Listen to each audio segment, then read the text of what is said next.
The morning my husband became someone else, I didn't notice right away, which is perhaps the cruelest truth of all, because it meant that somewhere along the way, I had stopped seeing him entirely, had stopped recognizing the small details that once made him irreplaceable, and instead saw only the routine he represented, the predictable presence that filled space without demanding attention. And so, when he stood at the kitchen counter pouring coffee, his back to me, his shoulders slightly tense in a way I couldn't yet name, I simply assumed it was another ordinary day in a marriage that had quietly settled into habit rather than love. For 10 years, Ethan had been the constant in my life, steady and reliable in ways I used to admire but had gradually come to resent, because steadiness, I had learned, can begin to feel like stagnation when you convince yourself you deserve something more, something brighter, something less ordinary. And I had convinced myself of many things over the past 2 years, most of them unkind to him and undeserved. I used to love the way he noticed everything, the way he remembered how I took my tea, the way he adjusted the air conditioning before I could mention being cold, the way he listened, really listened, when I spoke, but over time, those gestures had become invisible to me, absorbed into the background of my expectations, and I had begun to focus instead on what he wasn't.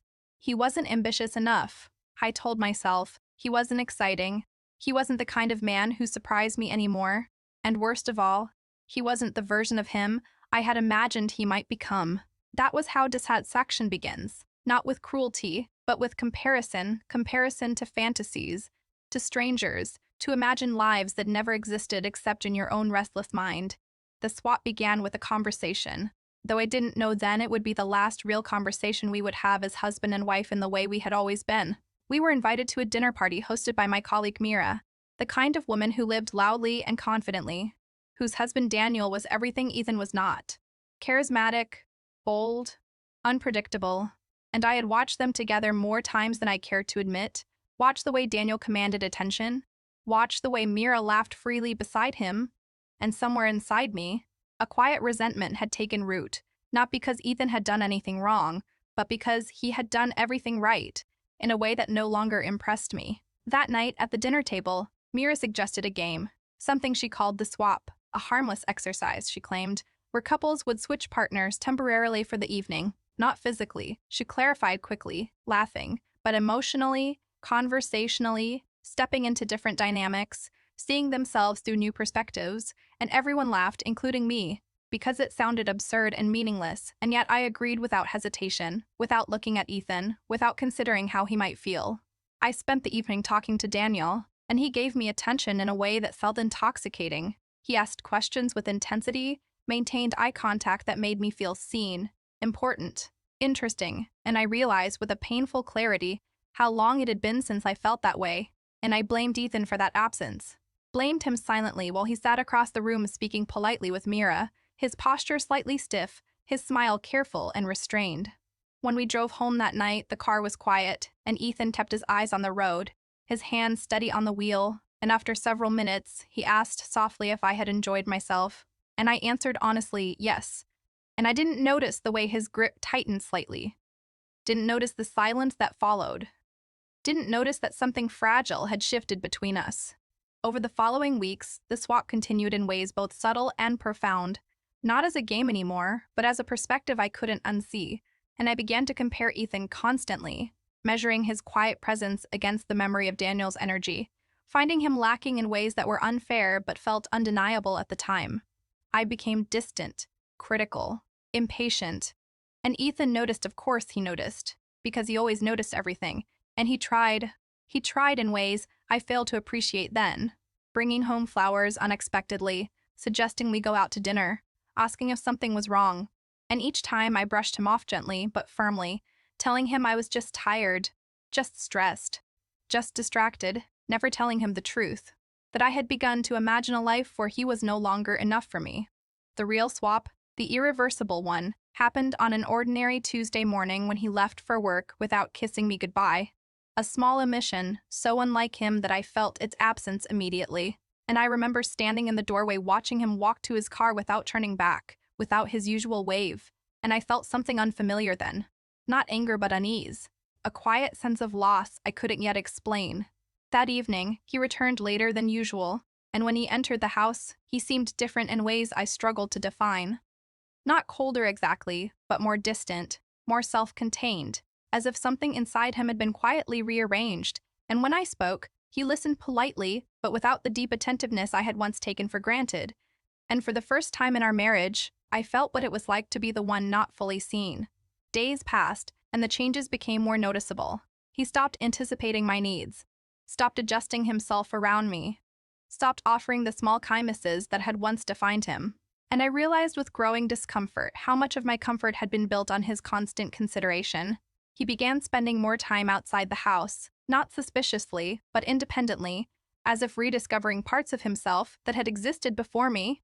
And when I asked where he had been, he answered simply, out, without elaboration. And I realized with a strange, hollow feeling that he no longer felt obligated to explain himself. It was not cruelty, it was absence, and absence can be far more devastating because it offers nothing to confront, nothing to argue against, only the quiet realization that something you depended on is no longer there. I began to notice him the way I had once noticed Daniel, observing him from a distance, trying to understand this version of him that no longer revolved around me. And I saw things I had never seen before. Strength in his independence, dignity in his restraint, resilience in the way he carried himself without seeking my approval. And I realized, slowly and painfully, that he had not become someone else. He had simply stopped being someone who lived entirely for me. The swap was not between him and another man. It was between the version of him who loved me without condition and the version of him who had learned to love himself enough to stop accepting less than he deserved.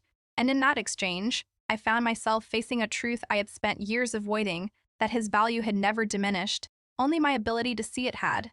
And now that he was no longer offering it freely, I understood its worth with devastating clarity. At first, I told myself it was temporary, that whatever distance had settled between us was nothing more than a phase, a quiet reaction to stress or exhaustion, something that would resolve itself naturally if I simply waited long enough, because that was how it had always been. Ethan adjusting, Ethan returning, Ethan restoring the balance between us without ever demanding anything in return, and I had grown so accustomed to that pattern that I believed it was permanent, unbreakable, immune to damage. But patterns, I was beginning to learn, only survive as long as both people continue to maintain them, and Ethan had stopped. The realization came to me slowly, through absence rather than confrontation, through the quiet disappearance of gestures I had once taken for granted. He no longer texted me during the day to ask if I had eaten, no longer lingered beside me in the evenings hoping to share conversation, no longer reached for my hand absent-mindedly while we watched television, and those absences accumulated until the house itself began to feel unfamiliar, as if I were living beside a stranger who happened to share my memories but not my present. I began to watch him carefully, the way he moved through our shared spaces with calm independence, the way he no longer sought my attention, but also did not avoid me. And there was something dignified in his restraint that made me uneasy, because it forced me to confront the truth I had spent years denying, that his love had never been weakness, it had been choice, and now he was choosing differently. One evening, I found him sitting alone on the back porch, staring into the darkness with a stillness that felt deliberate rather than empty, and I stood in the doorway for several seconds before speaking, suddenly uncertain of how to approach my own husband, uncertain of my place beside him, and when I finally said his name, he turned toward me with a polite attentiveness that felt painfully unfamiliar, as if I were someone he respected but no longer belonged to. I asked him what he was thinking about, and he paused for a moment before answering, and that pause alone told me everything, because Ethan had never hesitated with me before. His thoughts had always been open, immediate, freely given, and now they were measured, filtered, protected. He said he was thinking about change, about how people grow into different versions of themselves over time. And as he spoke, I realized he was not asking me to understand him. He was simply informing me, and the difference between those two things was devastating. I wanted to ask him if he still loved me, but the question felt dangerous, because I was no longer certain of the answer, and I understood, perhaps for the first time, how fragile love becomes when it is no longer nurtured, how easily it can shift from presence to memory without any dramatic event to mark its passing. Over the following days, I found myself remembering the man he had been before I stopped seeing him clearly, remembering the quiet patience with which he had supported me through failures I barely acknowledged, remembering the countless ways he had shaped his life around mine without ever asking for recognition. And those memories began to feel less like comfort and more like accusation, evidence of a devotion I had accepted without reciprocating.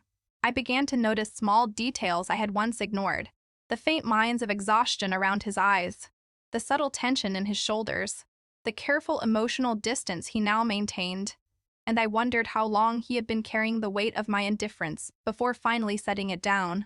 The cruelest part was not that he was angry, it was that he wasn't. His calmness left no space for apology, no clear path back to what we had been, and I realized, with growing panic, that I did not know how to repair something I had never believed could break. One afternoon, I saw him laughing softly at something on his phone, and the sound startled me, not because it was unfamiliar, but because I realized I had not been the source of his laughter in a very long time, and in that moment, I understood with painful clarity that his happiness no longer depended on me, and perhaps it never should have. I began to question myself in ways I never had before, questioning the quiet arrogance that had allowed me to assume his love was permanent regardless of my neglect, questioning the comparisons I had drawn between him and others, comparisons built on illusion rather than truth, and I saw now how unfair they had been, how I had measured him against performances rather than character, against excitement rather than loyalty, against moments rather than a lifetime of presence. The swap had never really been about Daniel or Mira or anyone else. It had been about perspective, about the dangerous ease with which we overlook what is constant in favor of what is new. And now that Ethan was no longer constant, I felt the full weight of his absence even while he still lived beside me. The fear that I might lose him did not arrive all at once. It unfolded gradually, settling into me with quiet certainty. And I began to understand that love is not lost in a single moment. It is lost in the accumulation of moments where it is not valued, and I had allowed too many of those moments to pass without noticing, without caring, without understanding what they would eventually cost me. The moment I understood that I might already be too late came on a Sunday morning, so ordinary it felt cruel, because nothing in the air warned me that something irreversible had already happened. And Ethan stood in the bedroom folding his clothes with quiet precision, placing each shirt carefully into a suitcase I had never seen before. A dark blue case that sat open on the bed, like a quiet declaration, and for several seconds I stood frozen in the doorway, my mind struggling to accept what my eyes were showing me, because the act itself was simple, packing, something people do every day, but the meaning behind it was something I had never allowed myself to imagine. I asked him what he was doing, and my voice sounded smaller than I intended, fragile in a way that frightened me, and he looked up at me with an expression that held no anger, no resentment, only calm certainty, and he said he was going away for a while. Not dramatically, not emotionally, just a statement of fact, as if he had already made peace with the decision long before I became aware of it.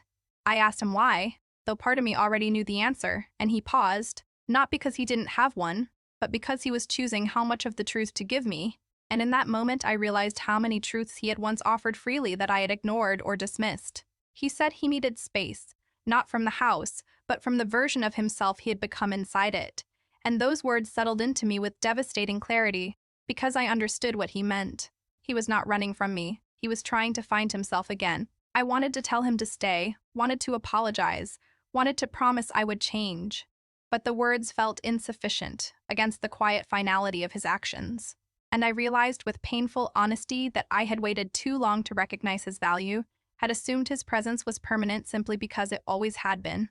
As he continued packing, I noticed the careful restraint in his movements, the absence of hesitation, and that absence was more frightening than anger would have been, because anger still contains attachment, still contains emotional investment, but calm detachment signals something far more dangerous: acceptance. I remembered all the times he had tried to reach me emotionally, all the small moments I had dismissed, the conversations I had cut short, the affection I had failed to return, and those memories began to rearrange themselves into something I could no longer deny, evidence of a man who had loved deeply, and a woman who had not fully understood what she was being given. I sat on the edge of the bed, watching him, memorizing the details I had once overlooked, the steadiness of his hands, the quiet dignity in his posture, the strength it must have taken for him to arrive at this decision without bitterness, and I realized that his value had never been in grand gestures or dramatic displays. It had always been in his consistency, his patience, his quiet devotion, qualities I had mistaken for permanence rather than choice. When he finally closed the suitcase, the sound of the zipper felt louder than it should have, final in a way that made my chest tighten. And he stood there for a moment, looking at me not with indifference, but with a kind of gentle distance. as if he cared but no longer belonged. I asked him if he was coming back, and he answered honestly, saying he didn't know. And that uncertainty was more painful than any definitive goodbye, because it meant the outcome was no longer his decision alone. It would depend on whether something between us could be rebuilt, or whether it had already been lost beyond recovery. After he left, the house felt different immediately. Not emptier exactly, but quieter in a way that revealed how much of its warmth had come from him, and I walked through each room, noticing the invisible imprint of his presence, the routines he had created, the stability he had provided, and I understood then, with painful and irreversible clarity, that the swap had never been between my husband and another man. It had been between ignorance and understanding. And now that understanding had arrived, it brought with it the terrible possibility that I had realized his true value only after he had already learned to live without mine. For the first time since Ethan walked out of the house, I allowed myself to sit in the silence without trying to escape it, without filling it with distraction or denial. And in that silence, I began to hear everything I had refused to hear before, the quiet truth of my own neglect, the slow erosion of something that had once been strong and alive, the reality that love does not disappear suddenly but fades in response to being unseen, unvalued, and taken for granted. I walked into the kitchen and saw his coffee mug still resting in its usual place, and I realized how many small rituals he had created around us. Rituals I had never acknowledged because they had felt permanent, guaranteed, and I understood now how dangerous that assumption had been. Because permanence in love is not a given. It is something sustained through attention, gratitude, and care. The days that followed were not traumatic. There were no desperate phone calls, no pleading messages, because I understood that desperation would not restore what patience had lost, and instead, I forced myself to confront the truth of who I had been, not to punish myself, but to understand how I had allowed comfort to turn into complacency, how I had confused excitement with value, and how I had measured my husband against illusions rather than recognizing the quiet strength of what he had always offered. For the first time in years, I began to see Ethan clearly, not as an extension of my life, but as a person separate from me, a man who had given his love freely and who had every right to reclaim himself when that love was no longer returned with equal care. I thought about the night of the dinner party, about the moment everything had begun to shift, and I saw now how easily I had been drawn to novelty, how quickly I had allowed temporary attention to overshadow lasting devotion, and I understood that true value is rarely loud or dramatic.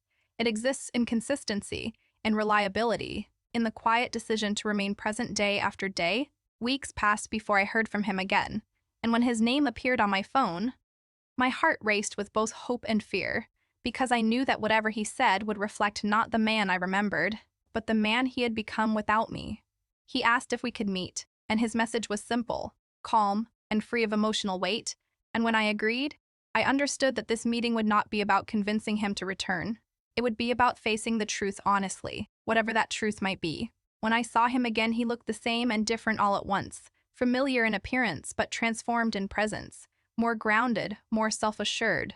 And I realized that the space he had taken was not an escape but a restoration. We sat across from each other, and for the first time in years, I spoke without defensiveness, without excuses, and I told him the truth, that I had failed to see him, that I had mistaken his love for certainty, that I had allowed my own restlessness to blind me to his value, and I did not ask him to forgive me or to return, because I understood that forgiveness and return were his choices, not mine. He listened the way he always had, fully and attentively, but there was a difference now.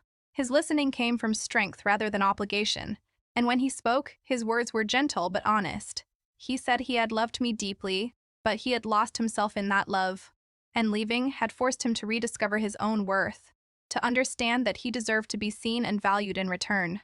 He said he did not regret loving me, but he could not return to being the version of himself who accepted less than he deserved, and as painful as those words were, I knew they were not spoken out of cruelty, but truth. In that moment, I realized that the final swap was not between losing him and keeping him. It was between remaining the person I had been and becoming someone capable of genuine appreciation, someone capable of understanding love not as something owed, but as something earned and protected. We parted that day without promises, without certainty, but with clarity. And as I watched him walk away, I understood that his true value had never been in his presence alone. It had been in what his presence had taught me, about love, about humility, and about the danger of realizing what matters most only after it has learned to live without you. Whether he would return to my life or remain only part of my past was no longer the most important question, because the most important truth had already revealed itself: that love is not defined by who stays, but by who you become when you finally learn to see it clearly.